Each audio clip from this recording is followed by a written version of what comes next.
Hi, this is Mohan Roy, founder of career Path institute. आप सभी का हमारे यूट्यूब चैनल पर स्वागत है। आज हम लोग डिस्कस करने वाले हैं 21 मई का चेतना सत्र का जो मॉड्यूल है उसे।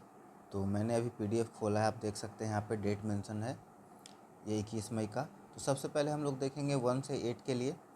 और यहाँ पे सबसे पहला जो टॉपिक हम लोग डिस्कस करने वाले हैं वो है कि आज के दिन मतलब 21 मई को अंतर्राष्ट्रीय चाय दिवस के रूप में मनाया जाता है। भारत की सिफारिश पर संयुक्त राष्ट्र ने 21 मई को अंतर्राष्ट्रीय चाय दिवस घोषित किया। संयुक्त राष्ट्र महासभा ने चाय के औषधीय गुणों के साथ सांस्कृतिक महत्व को भी मान्यता दी। उसके बाद फीफा की स्थापना 21 मई 1904 को 7 नेशनल मतलब association Belgium, Denmark, France, Netherlands, Spain, Sweden और स्विट्जरलैंड ने मिलकर की थी। आज Federation International de Football Association FIFA के 209 सदस्य हैं और यह दुनिया के सबसे प्रतिष्ठित खेल संगठनों में से एक है। ठीक है, आज का विचार देखें तो सबसे पहला है एक बच्चा, एक शिक्षक, एक किताब और एक पेन पूरी दुनिया बदल सकते हैं। उसके बाद दूसरा, सीखना कभी बंद न करें क्योंकि जीवन कभी भी सिखाना बंद नहीं करता। उसका हम लोग मीनाक्षी मंदिर भारत के किस राज्य में स्थित है? तमिलनाडु में।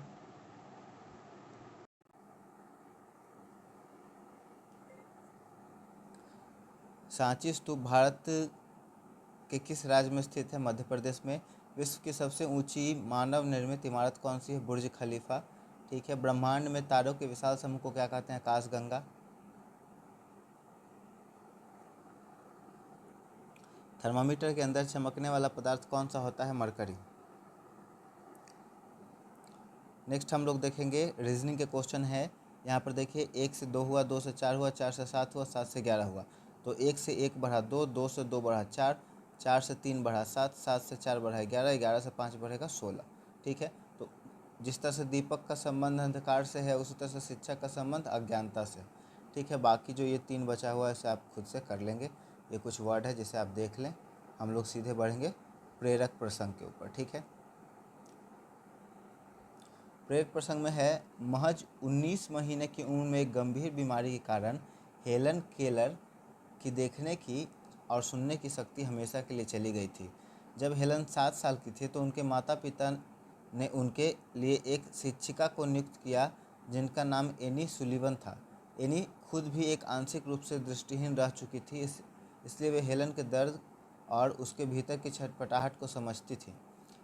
एनी सुवेलिन ने उन्हें छूकर शब्दों को महसूस करना शुरू किया।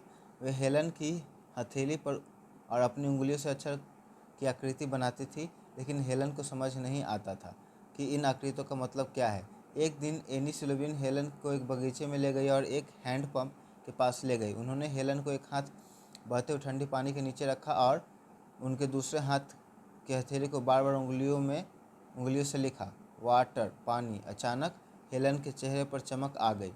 उसके दिमाग में एक धमाका सा हुआ। उन्हें समझ आ गया कि उनकी हथेली पर उंगलियों का वह घूमना उस ठंडी बहती हुई जादुई चीज़ का नाम है जो उनके हाथ को छू रही है।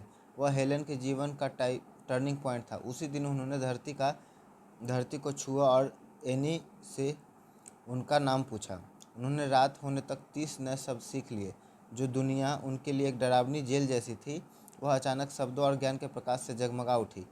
इसके बाद हेलन ने कभी पीछे मुड़कर नहीं देखा।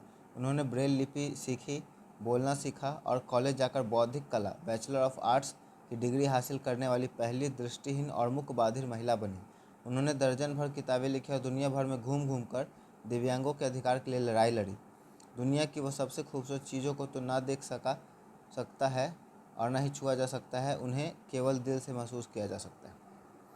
आगे देखेंगे हम लोग 9 से जो 12 तक का कंटेंट है उसमें एपीजे अब्दुल कलाम का विचार है, विज्ञान मानवता के लिए सुंदर उपहार है, हमें इसे विकृत नहीं करना चाहिए। नेक्स्ट हम लोग देखेंगे करेंट अफेयर में। यहाँ है भारत ने किस राज्य ने खुद को देश का पहला पूर्णतः पेपरलेस न्यायपालिका राज्य घोषित किया? सिक्किम। पलामू टाइगर रिजर्व भारत के किस राज्य में स्थित है? झारखंड में। ठीक है, विश्व स्वास्थ्य संगठन WHO ने हाल ही में मध्य अफ्रीका के किस वायरस के तेज़ी से फैलने के कारण स्वास्थ्य आपातकाल घोषित किया था? Ebola virus. आप ढूंढ कर बताइएगा इबोला वायरस किस जानवर से फैलता है? मैमल से। ठीक है, बाब एल मंडेब जल डमरू मध्य किन दो सागरों को जोड़ता है? लाल सागर और अदन की खाड़ी। नेक्स्ट हम लोग का है, न्यूजीलैंड के मूल निवासियों को क्या कहा जाता है? माओरी। मसाई जनजाति मुख्य रूप से किस क्षेत्र में पाई जाती है? पूर्वी अफ्रीका। मृत सागर डेड सी किन दो देशों की सीमा पर स्थित है? जॉर्डन और इजराइल। ठीक है। नील नदी का उद्गम कहाँ से होता है? विक्टोरिया झील से। एशिया और उत्तरी अमेरिका महाद्वीप को अलग करने वाली जनसंधि का नाम क्या है? बेरिंग जल संधि। ठीक है। जंगम का मतलब चलने फिरने योग्य, गतिशील, जैसे जंगम संपत्ति। दैहिक मतलब शरीर से संबंधी। दुसाध्य मतलब जिसे ठीक से करना या पाना बहुत कठिन हो। दुर्भेद मतलब जिसे तोड़ना कठिन हो। ठीक है। टेनस फ्रजाइल, सूक्ष्म बहुत कमज़ोर। Torpid lethargic. Transient fleeting. Vacillate waver. ठीक है। उसके बाद यहाँ पे बिहार विशेष कुछ हम लोग के कंटेंट हैं। वाल्मीकि टाइगर रिजर्व, देखिए कल हम लोगों ने पढ़ा था पश्चिमी चंपारण में जो टाइगर रिजर्व है उसका नाम क्या है? Valmiki tiger reserve. और ये प्रोजेक्ट टाइगर के अंतर्गत किस वर्ष शामिल किया गया था? 1990 में। बिहार के कुल भौगोलिक क्षेत्रफल पर कितना प्रतिशत बाढ़ प्रवण फ्लूड प्रोन माना जाता है? लगभग 73% पे, है ना। तो बिहार में बाढ़ हमेशा आते रहता है और इससे बहुत सारे बड़े बड़े एरिया इम्पैक्टेड होते हैं। बेगूसराय के कांवड़ झील का निर्माण किस नदी के गोखुर ऑक्सबो पर हुआ है? बूढ़ी गंडक नदी के ऊपर। उसके बाद सोमेश्वर श्रेणी की पहाड़ियाँ किस भूवैज्ञानिक युग की चट्टानों से निर्मित है? टर्शियरी युग। ठीक है। यहाँ इसके बाद कुछ रीजनिंग के क्वेश्चन इसे आप खुद से कर लेंगे।